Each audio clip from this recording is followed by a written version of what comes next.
Welcome to our show. Join us as we escape the 9 to 5 and begin our journey as entrepreneurs. Hi, I'm Josiah and this is Kelly Nagel, and we're entrepreneurs in the last frontier, the great state of Alaska. We'll release a new podcast every Wednesday. Welcome back. Happy Wednesday. Welcome back to the podcast.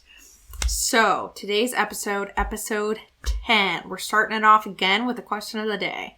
Double digits. Let's go. Double digits. That's exciting. Mm-hmm. Would you rather, Josiah, you rather have Christmas tree tinsel for hair or have fingernails that light up like Christmas lights? So, tinsel is that little ribbony stuff? Yeah, it's like shiny. As my hair? It's almost like confetti, but like long strands. Or fingernails that light up like Christmas lights. Forever? For how long? For a month. That's a long time. For a month. So, loophole. I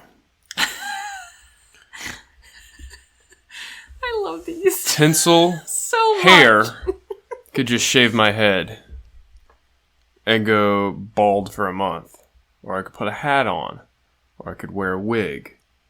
There's a couple options there to completely avoid the entire situation. You are coming up with fingernails. I could pull my fingernails out. That doesn't sound like a good idea. So, you could trim them. Yeah, but they're still gonna light up or whatever weird. Have fingernails that light up like... I mean, it would be like normal nails. They would just light up.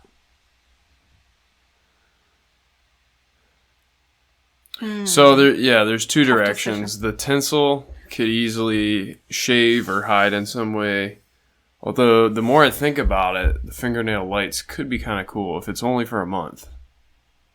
I mean, ultimately, what? You could, like, wear gloves if you wanted to? Yeah, everywhere I go. In the month of December, January, February. We'll go with That's this reasonable. would be during the month of December. For a month. Shoot, like, nobody goes out anyway. No one's going to see me. Okay. I'd probably go with the fingernails. That's kind of neat. You like the fingernails? Yeah. Instead of hair like tinsel. Christmas tree tinsel. Depending on what's on my calendar. The tinsel, I could cover up. The nails would be kind of fun. I'm going to go with the nails. I kind of would want tinsel as hair. That'd be kind of fun. How do you wash it? You don't have to. That's the amazing part. Tinsel gets really staticky. You just, like, dump water on your head, I guess. Then you have wet tinsel. Do you know what that's like? I don't know. Do you? No, but it's not good. It's not good. Oh well, welcome back to episode 10. God. Shout out to our friend JR Squared Photography Extraordinaire for helping us out with the lighting. It's a little bit better. So much better. We definitely messed it up after he helped us set it up. And look at these terrible shadows. Sorry. But check out these great shots. I know. I'm super excited. Especially this one, which you can mostly see. But this is in Eagle River, Alaska. So pretty. Look at this. There's a bridge. It's like a walking bridge. So cool. We will have to share some of his stuff on our social media. I was just talking to the wall, I just realized. So we'll have to share some of his stuff to our social media. So check us out on Instagram if you want to see stuff. We'll also link him down below. We're excited. Yeah, we're excited for his help in making this. Maybe as each episode goes on, we'll just slowly make it slightly better production. That first episode, I was looking back at that, I was like, I mean, quality content, not necessarily the best videography, but that's okay. That's not the point of this. Gotta start somewhere. All right, so go ahead. Last week. Last week. So last episode 9, you should go check it out. We went over the 2 pizza rule. I'll leave it there. Yep. 2 pizza rule. That's Jeff Bezos's go-to thing, two-pizza rule, and how he instilled that into his company. Now, obviously, Amazon. Yeah. And then how Amazon has opened itself into different markets, not just online. They are now into the brick-and-mortar retail business. So go check it out. It's really cool. Couldn't believe that. I was like, when you told me, I was like, what? What in the world? And then there's not just one. There's like a bunch of them. So go check it out. Yeah, it's stores all over the nation. It's crazy. But yeah, so we're going to start off with some business news. So first, saw an article this week circulating the internet about a New York lawmaker. Depending on where you lean politically, New York is very much a little more liberal. And some of the stuff they come up with is surprising and shocking. So this week or recently, New York lawmaker proposed a $3 delivery surcharge on every non-essential delivery from online purchases. Everything. As this article says, it shockingly came from a Democrat. They put shockingly. Yeah. I mean, it's probably not shocking to most people. Yeah. But so the intent behind this is to drive non-essential shopping to local retail, whether it be small businesses or other bigger businesses. And I will say this. I remember months ago, back in like March, April, maybe more like April, May timeframe. Yeah. I don't know which state. I don't think it was New York. It was another state.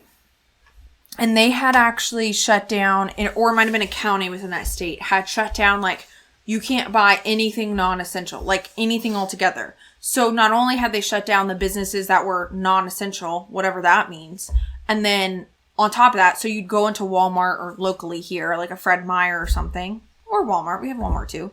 But you could walk into a store like that was allowed to be open, but they weren't allowed to sell anything that wasn't non-essential. Whatever the politician, whoever it was, no matter whatever policies you're making, I don't care whichever side you lean on. What? Like, that doesn't even make sense. Like, why can you dictate to me what's essential? And I just remember seeing a video of somebody being like, look, I can't buy this. And they were like, they had like saran wrapped it or done something with it so you couldn't like touch it or whatever. And it was a rack of seeds to grow your own vegetables and to grow your own, like, there might have been flowers in there too, but there were seeds for like vegetables and stuff. Really? And it was kind of like, wait a second. So we have like a lot of the stores, I don't know about that area, but some of the stores are even around here were short on some stuff, including produce. Not all the time, but they were short that week. And what if I decided, you know what, I'm just going to grow my own vegetables because it's just going to make it easier and I want to know where it comes from anyway. Like, save some money potentially. But instead, they had saran wrapped it or done whatever to it. And you couldn't buy that because that was non-essential. So what you're getting at is what is essential and who gets to decide that. Exactly. I think that varies person to person what they and their family deem as essential for their lifestyle, albeit. And I would definitely make the argument that you could say certain things are essential for mental health. Mm-hmm. So things in the topic of entertainment definitely could be part of that. Like getting out and about and that sort of stuff. So the angle they're taking and the reason they're going after this surcharge is one, support local businesses. And then they mentioned local businesses, mom and pop stores, and bigger retailers like Bloomingdale's and Macy's. Okay, whatever. They employ your neighbors. Absolutely, they do. And then the second fold is they're saying there's too much traffic from delivery trucks. Oh, like physical, like car traffic. Physical car traffic. I guess I can see that in New York. They're saying, wouldn't it be better if instead of, and this is a direct quote, instead of shipping someone a pair of new sneakers on Monday, a pair of socks on Wednesday, and a toaster oven on Friday, Amazon could put them into one box and make you wait a little bit, and then you'd only have one truck coming down your street instead of 3. And then multiply by millions. Okay, yeah, that would make a big difference if, say, UPS or FedEx only came down your street once a week. They only did deliveries on Friday. Yeah, but then that makes it tough. The repercussions of that are terrible.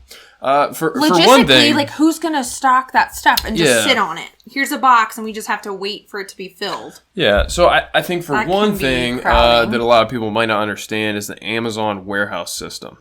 Part of our online business is through Amazon. We utilize their warehouses and their resources. So we send a large amount of items into their warehouse, and they distribute them across the country as they see fit. I don't even know where the stuff is. I'll send a box of 50 books to a warehouse, usually in California, and from there Amazon will go, okay, this book, a lot of people on the East Coast like to buy this topic, and so they'll send that book off to the East Coast or somewhere around there. And then those 50 books I sent to one warehouse are now spread across maybe 5 or 6 warehouses all over the nation. So the idea of restricting someone like Amazon to only sending the shoes, the socks, and the toaster oven in one box doesn't necessarily work with their business model, because those 3 items may very well be in different warehouses to begin with. Literally across the nation. So if you restrict them to one box, you're not actually saving any fuel, boxes, traffic, etc. Because then what Amazon's going to do is they're going to have to ship those 3 items to the same place first. Yeah. And then ship them to you. It doesn't make any difference. Yeah. Here's another idea. So great thought on, like, okay, we save waste, like put it all in one box. Do you remember me ordering something from Target? Yeah. And I ended up returning it because I got the wrong size.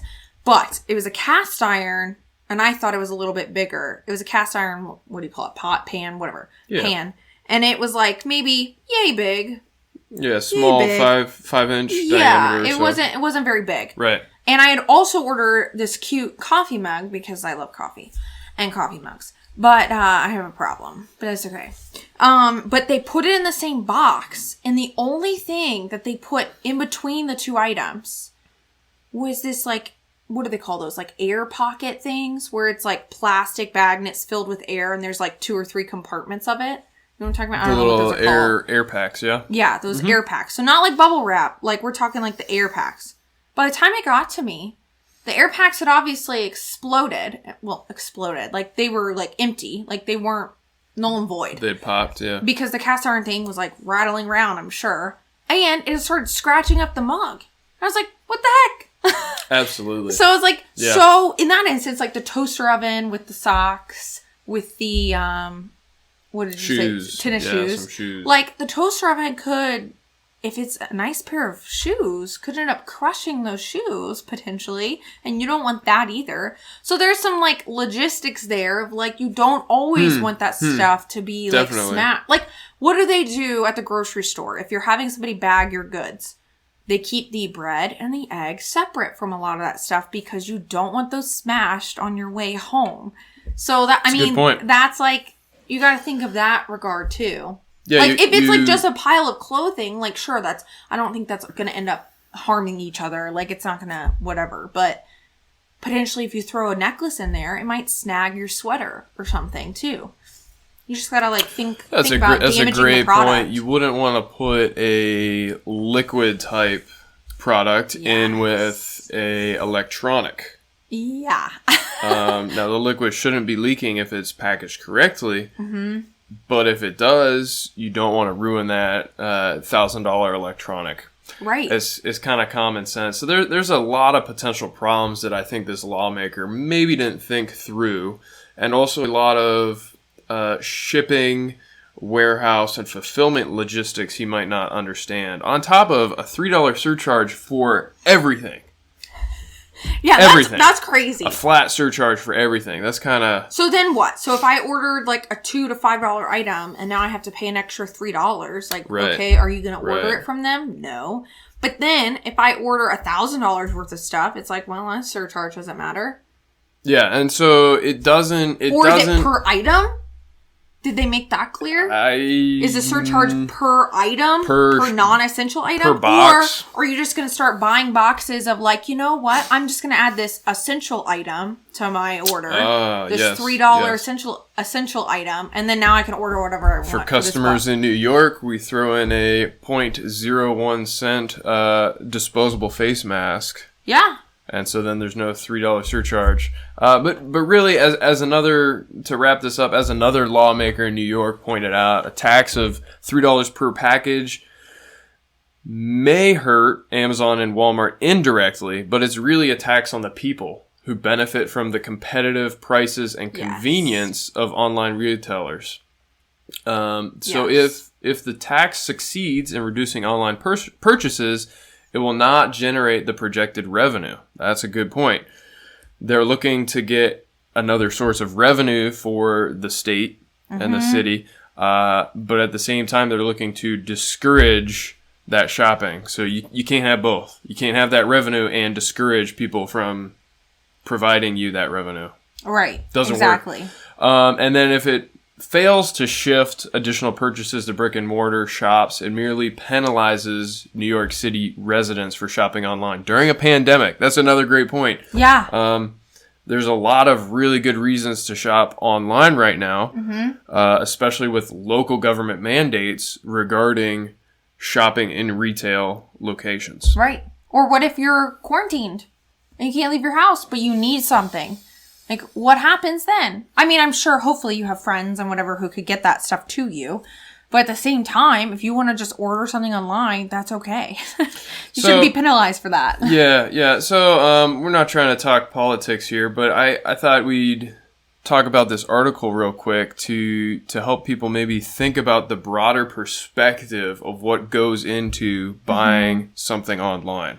There's a lot of different facets. And just because you're buying something online doesn't mean you're not supporting jobs. Yeah. Or small businesses. We're a small business, and we sell online. So by New York doing this, they could be impacting our personal small business. Or we less of a person, less of a company deserving money from customers than a local shop in New York City themselves. Right. Are New Yorkers better than I? Right. I would say absolutely not. Well, here's another thing. Because of online shopping, we can now access that market in New York. Like, physically, the distance is thousands of miles, but we're able to access them as customers.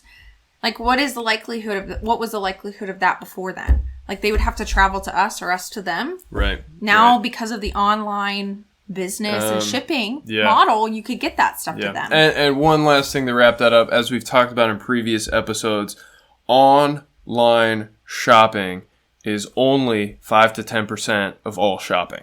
Yeah. 5 to 10%. And that has increased quite a bit from 5 or so to 10 or so percent this past year because of the situation. But that's still a very small piece of the pie. Very small piece of the pie.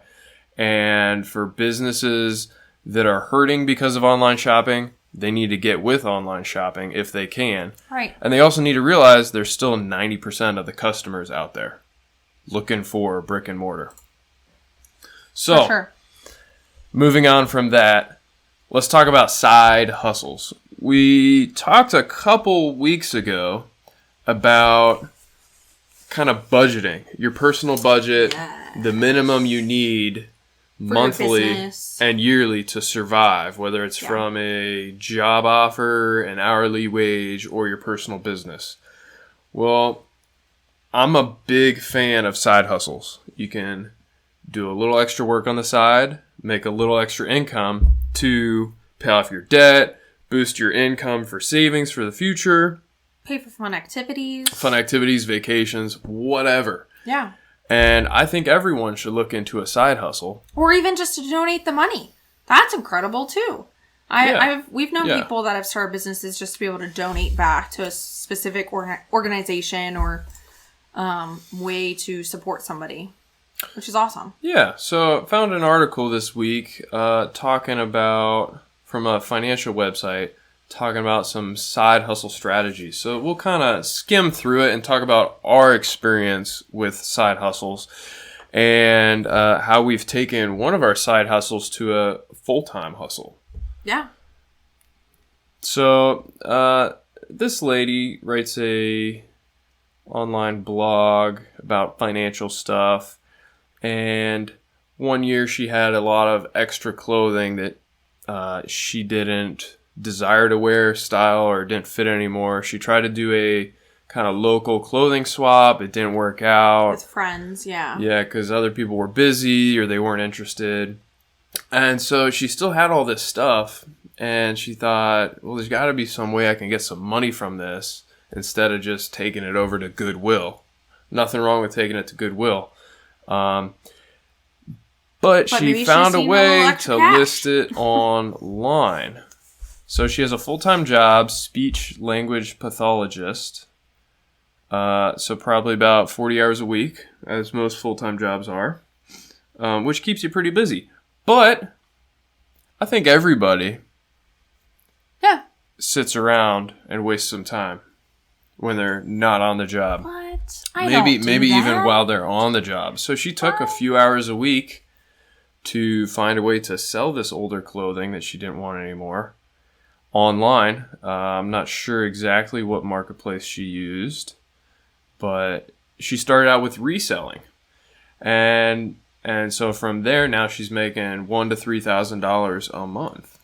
Pretty cool. That's awesome. That's more than some people make in a part-time or full-time job. So with that, what are some ways that you can make some side hustle money? I think the easiest one, obviously biased, because this is what we've been doing for a few years. And we started as a side hustle reselling. Whether it's things lying around your house, everybody's got too much stuff lying around your house. Maybe you should explain what reselling means. Yeah, okay. Why the re part of selling? Reselling. So you buy something from somewhere that's maybe underpriced or broken or needs some cleaning, and then you sell it elsewhere, or maybe at the same place after a little bit of sweat gets put into it to make it better, and you make some money. Yeah. And essentially it's called reselling because you're not creating a product yourself. Right. You're kind of a middleman. Right. Like, for instance, even like, okay, I used this, or I thought I was going to use something, didn't actually use it, so I'm going to now resell it. That's the point of that word. Yeah. Like, I didn't make this whatever product, this whatever piece of clothing. Right. I didn't brand it, didn't design it, whatever. I'm just now selling it. That's what a lot of stores are. They're actually resellers. In essence, a lot of your major retail stores, Walmart, Target, your grocery stores, they're just resellers too. They do it at a much bigger scale than we do at a wholesale level. They will find a manufacturer and they'll say, we'll buy these many thousands and billions of this product if you can give us this price. And then they'll take their product, put it on their shelf. Walmart doesn't manufacture anything themselves. They do have their kind of private label items from likely China that are the Walmart brand. But they really just have a relationship, as far as I know, with a manufacturer. They're not manufacture that themselves. Yeah. So for the most part, those kind of retailers are resellers as well. So there's nothing wrong with this. There's nothing new with this idea. With every item that you purchase on the market, there's usually several middlemen that are making money off it. Probably. And there's nothing wrong with that. Because they are providing a service. They're providing a service. Walmart is buying it by the pallet. You could never buy it by the pallet. Yeah, no. And you never would want to. Who would want a pallet of thousands of bottles of shampoo? Yeah. Can't do that. So that's the service Walmart's doing. They're bringing it from one location to another, and they're breaking that pallet down. If you've ever watched The Office, okay, see where I'm going? Do you know where I'm going with this? If you ever watched The Office, what is turns into Michael Scott Paper Company? No, I'm joking. Dunder Mifflin. What is that? They don't make the paper. They don't make the paper. They don't like manufacture it, nothing. They get it from the manufacturer who made the paper, and then they sell it. And they have a bunch of different brands, and then they get bought out by, who did they get bought out by? Sabre. Did they pronounce it wrong? Sabre. Sabre. Who sells printers. And it doesn't sound like, maybe they made their own printers. I'm not sure about that. But guess what? Yeah. They're selling now the paper that they didn't manufacture. Because guess what? A lot of maybe a lot of printer companies do make their own paper. So that might actually be true. But there's a lot of things that like, okay, they don't make batteries, but they call for batteries in a product. And so they might like put batteries in that product, that sort of thing. They're not actually manufacturing the battery. That kind of sidetracked. Little rabbit trail. Yeah, but Sabre, Dunder Mifflin is a reseller of paper. And that's okay. They had a lot of other products. Did they have other products beside paper? Michael Scott. They had Michael Scott. Rewatch it. They had a TV show.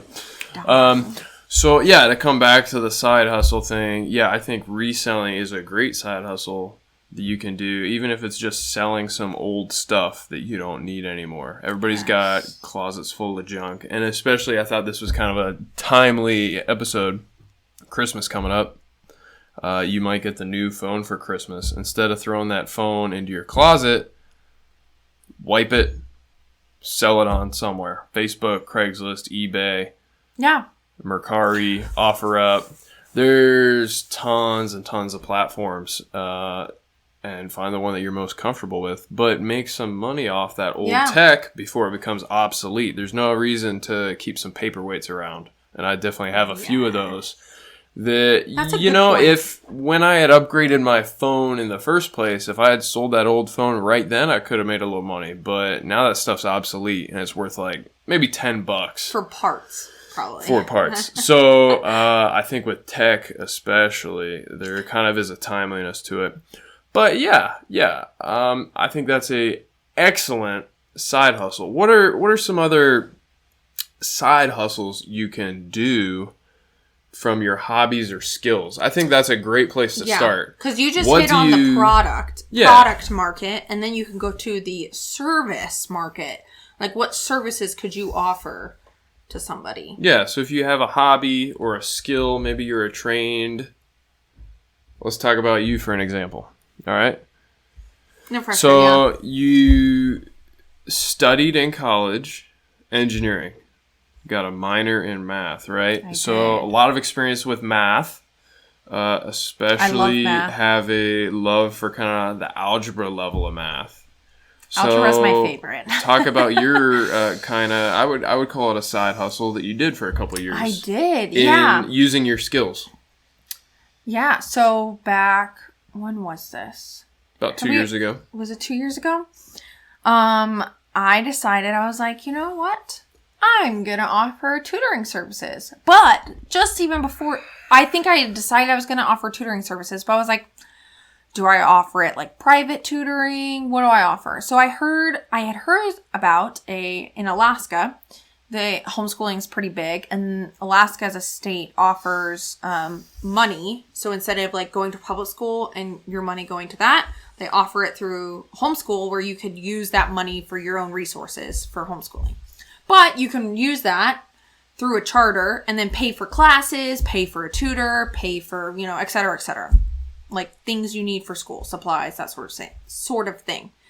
But they were offering homeschool classes through a co-op of like private tutors who got together and just coordinated like a schedule, but they weren't necessarily like a co-op or a charter or anything. Yeah. They just offered on like math class at this time, English class at that time, so it wasn't overlapping. So students could take multiple through different private tutors. So they were looking for a math teacher. I was like, okay, sign me up.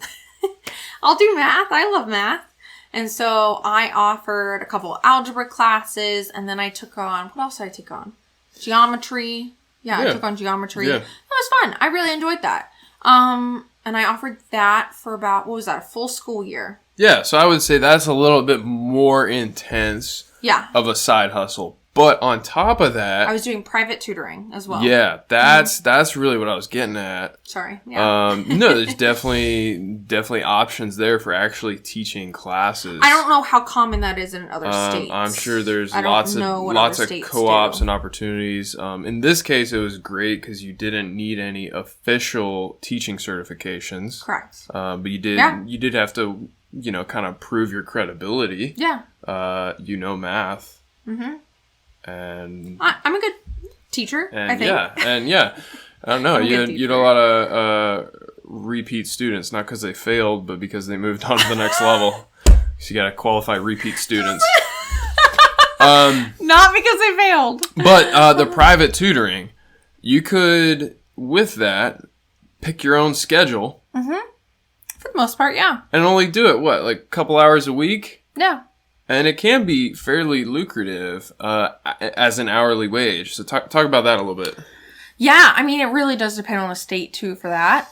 But you can kind of pick your own hours and somewhat what level of charge you charge people. That made no sense, but whatever.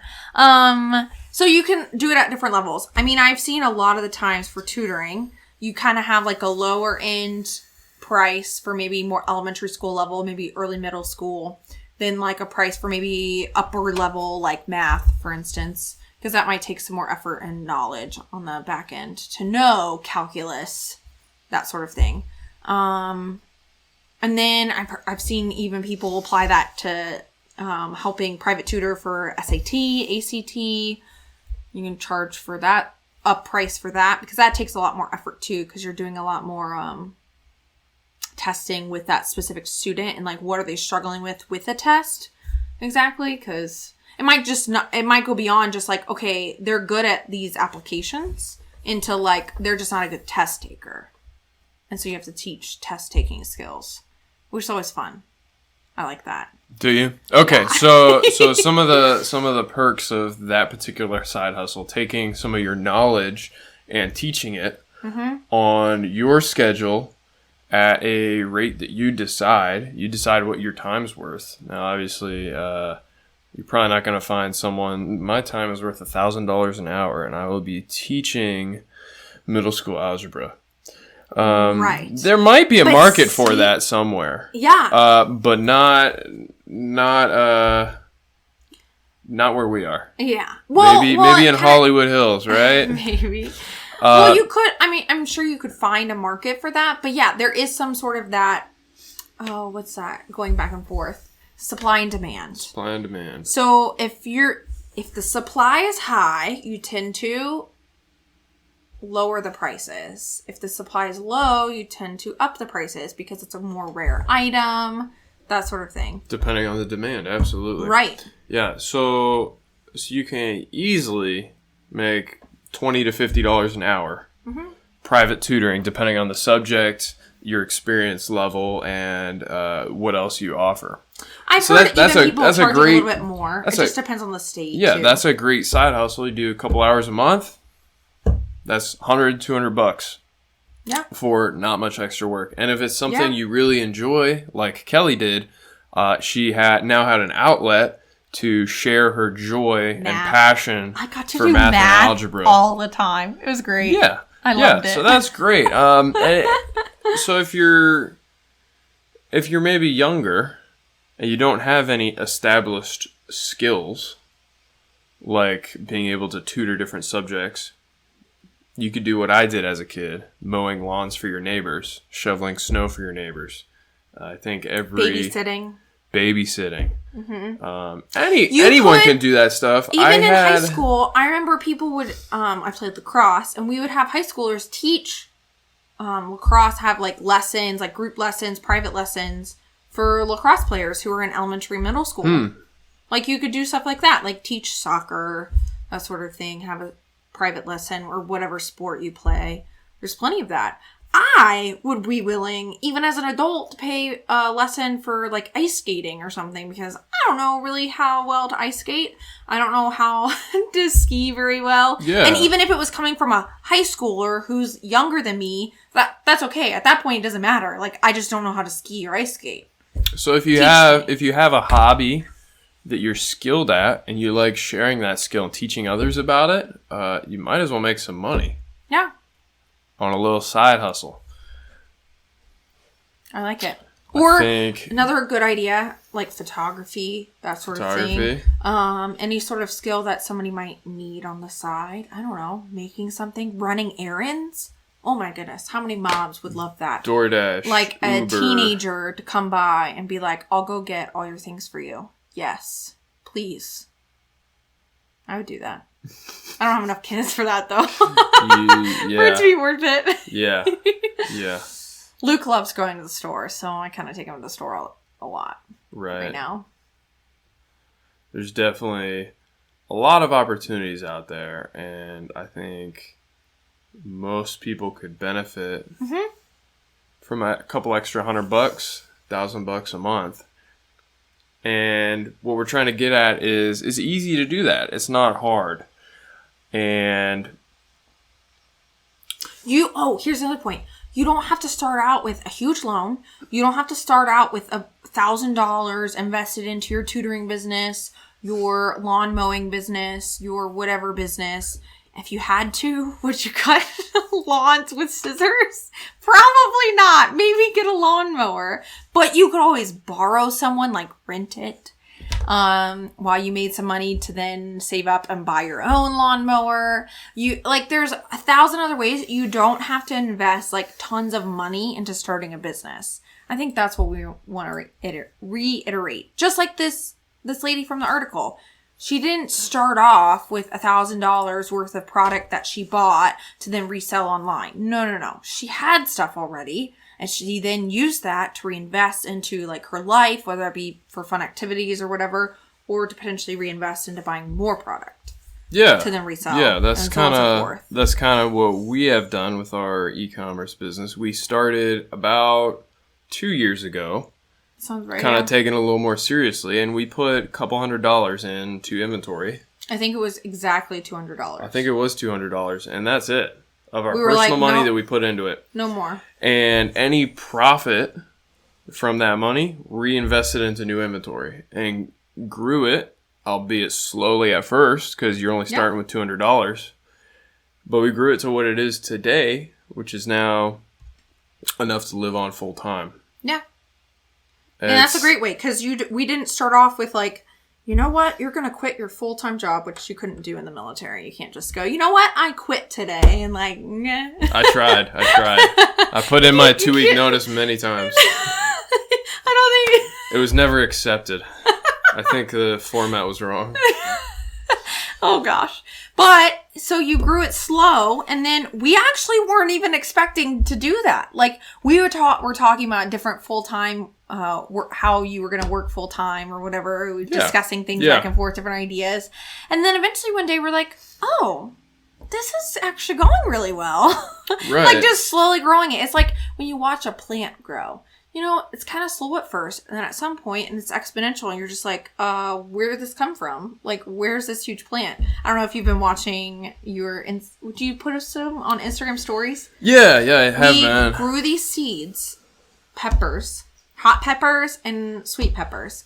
And bell peppers, sorry. I call them sweet peppers because they're sweet.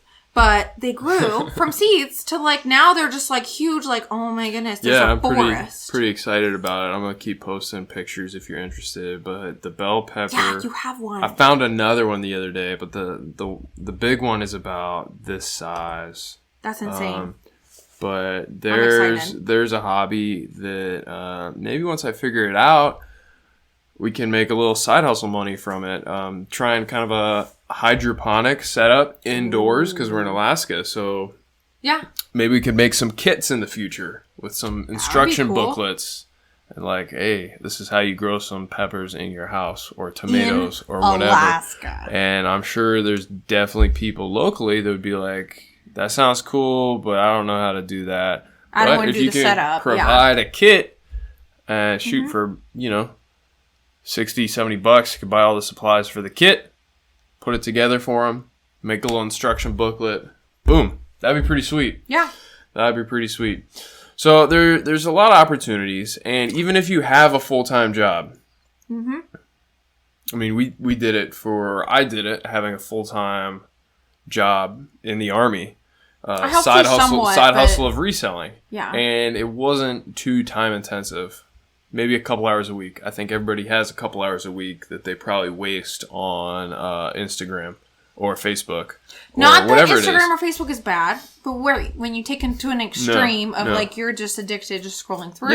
Yeah. But here's what I was able to do. Some of these things and some of the reselling business with e-commerce, I was able to work on repetitive menial tasks while watching the YouTube or the Netflix that I wanted to. So I really got to do both things at once. Right. And basically then I was getting paid to watch Netflix. Not too bad, huh? Is that how that worked? It's all about your perspective. Oh, another idea. If you're not sure and you're like, well, I don't really want to mow grass and I don't want to do this and like any of these ideas, ask somebody. Ask somebody what they think that you're good at.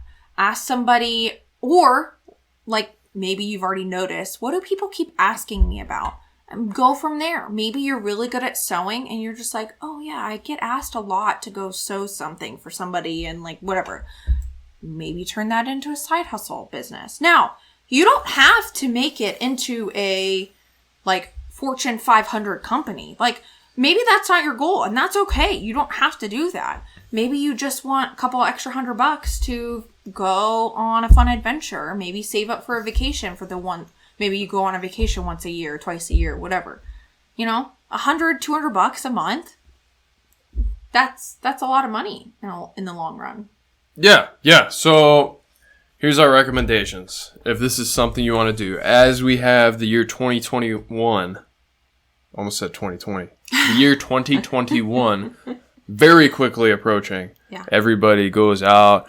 And on New Year's Eve, they're like, all right, these are my goals. These are my resolutions for the new year. And I'm sure a lot of people have financial resolutions. Mm-hmm. Get out of debt, be better with budgeting, make a little more money, take this passion I have and make it into a business. If you want to do those things, make a plan. So it could be a really simple plan. Here's the steps to making a plan. 1. Brainstorm ideas. Mm-hmm. Think about the things we talked about. What are you passionate about? What are you good at? What do you have lying around your house that you don't need anymore? Then 2, figure out how that idea can make you money. And then make time for your business. You got to commit time. You can't expect to just have a side hustle or a small business that's just there and making you money. You got to commit time. But it can be as simple as a couple hours a week. What's our most hated phrase? Maybe instead of sleeping in all day Saturday, you wake up a little earlier. 30 minutes. And you spend 2 hours. 2 hours. Easy as that. Our most hated phrase, we were now realizing, because we even do it, and it's like bothering us both so much, is, oh, tomorrow. We'll do it tomorrow. Yeah. You know, we'll do it tomorrow. Like, tomorrow, it's like, no. Just commit. Either do it today or don't do it at all. You'll be dead tomorrow. Make a decision and just run with it. You could be. You very well could be. Yeah. You might not see tomorrow. So if it really is important to you and something you want to do, make time for it. Time management is huge and something that we personally are continually working on and super important as a business owner, small-time business owner. If you catch yourself using the phrase tomorrow, like, I'll do it tomorrow. I'll do it tomorrow. Just stop. Just stop what you're doing. Either don't do it or do it. One of the two. Yeah. Definitely important when you have something you're running yourself. No one's going to be telling you, all right, we need you at work at 9 o'clock and you can leave at 5. When you got someone telling you to do that, you're going to do it because there's an authority and repercussions. But if you're doing a little, I'm going to do some Uber on the side to make some extra money, get in your car, charge your phone, and do the Uber. Just do it. What's that guy? To be like, what's that guy's name again? I'm tired. You know what? I'll do it tomorrow. I'm going to do it tomorrow. Like, shoot. I'm going to do it You're just making excuses. Get in your car. Drink an espresso. I like espresso. You like espresso. All right. And then, so that was step 2. Step 3. Step 4.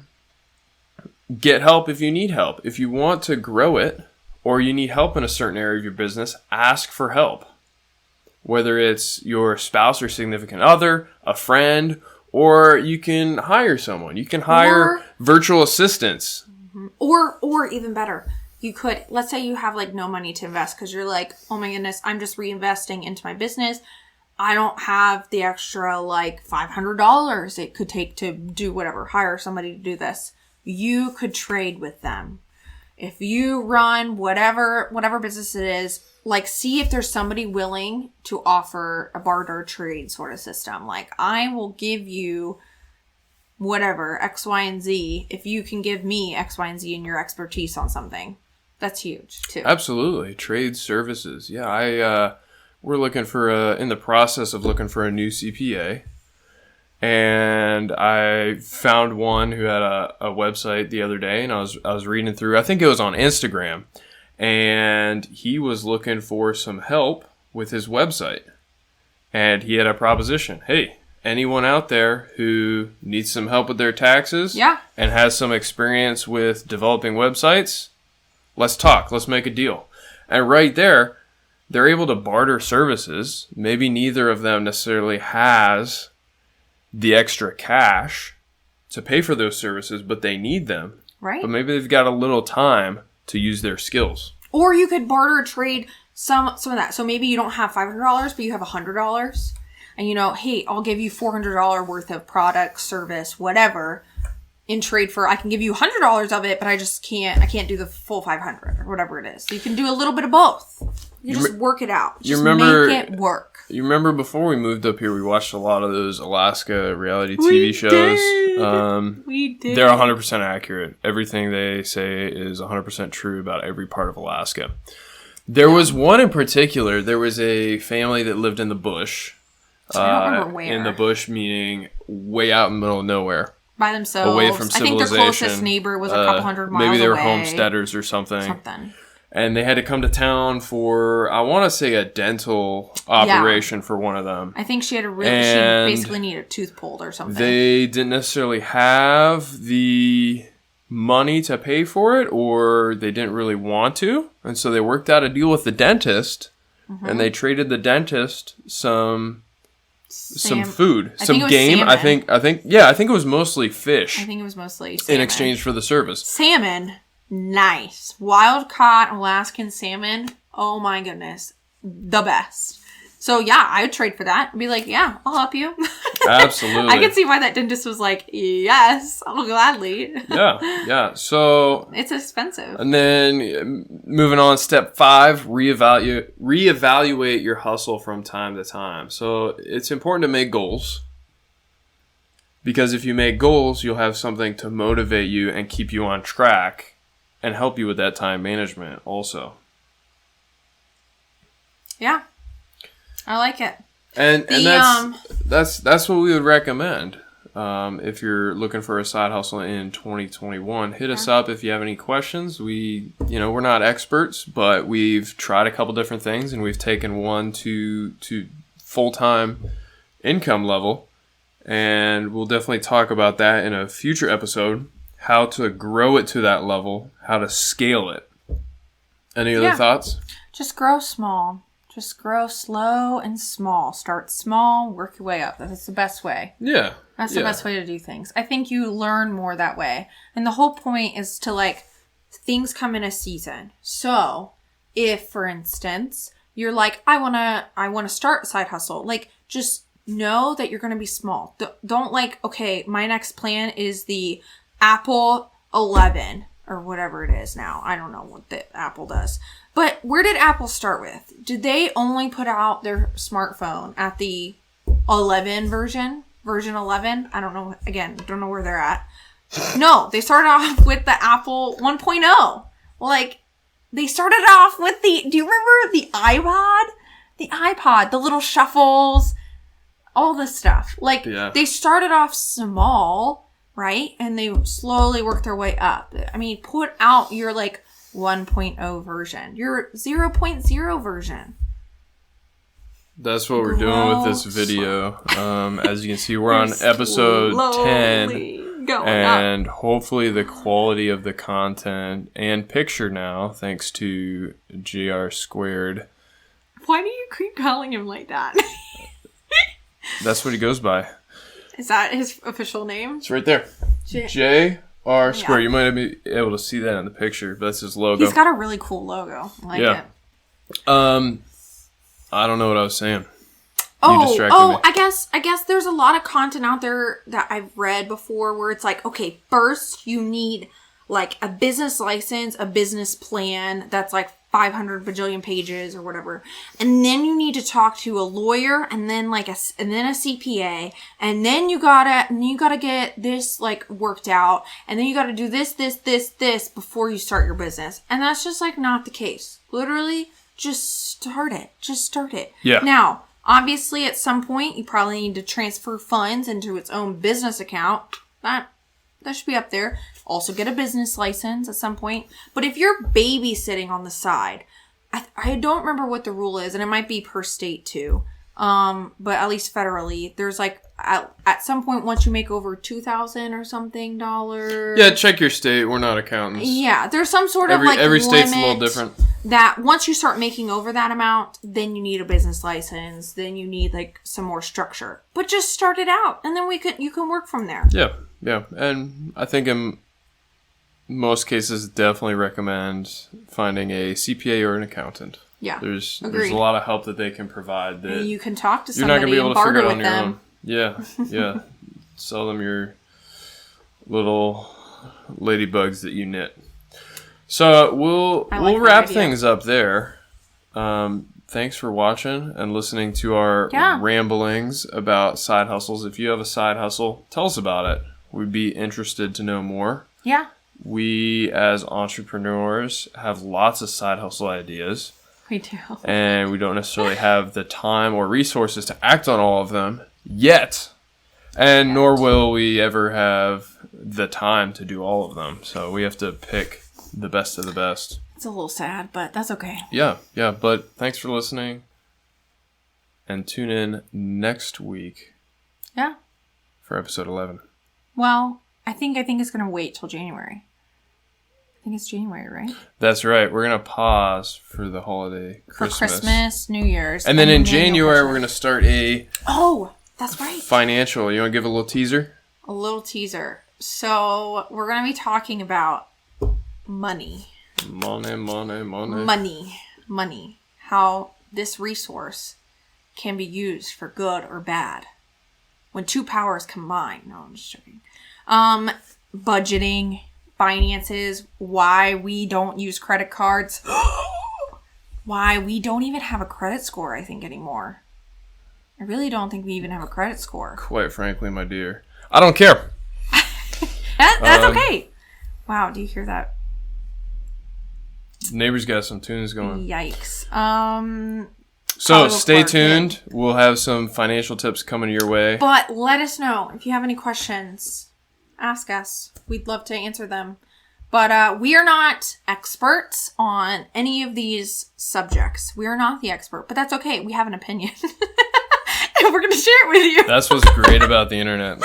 But in all honesty, we just want to help others and see, hence why we go back to those questions at the beginning, the would you rather. We just want you to think outside the box. Don't just stick in this narrow little box that everybody's in. Try to think outside the box. And there might be a different way of doing things, and that's okay. It's a great thing to have different ways of doing things. You could do that. And Absolutely. Not just stay on the normal path. Absolutely. Thanks for watching. Bye.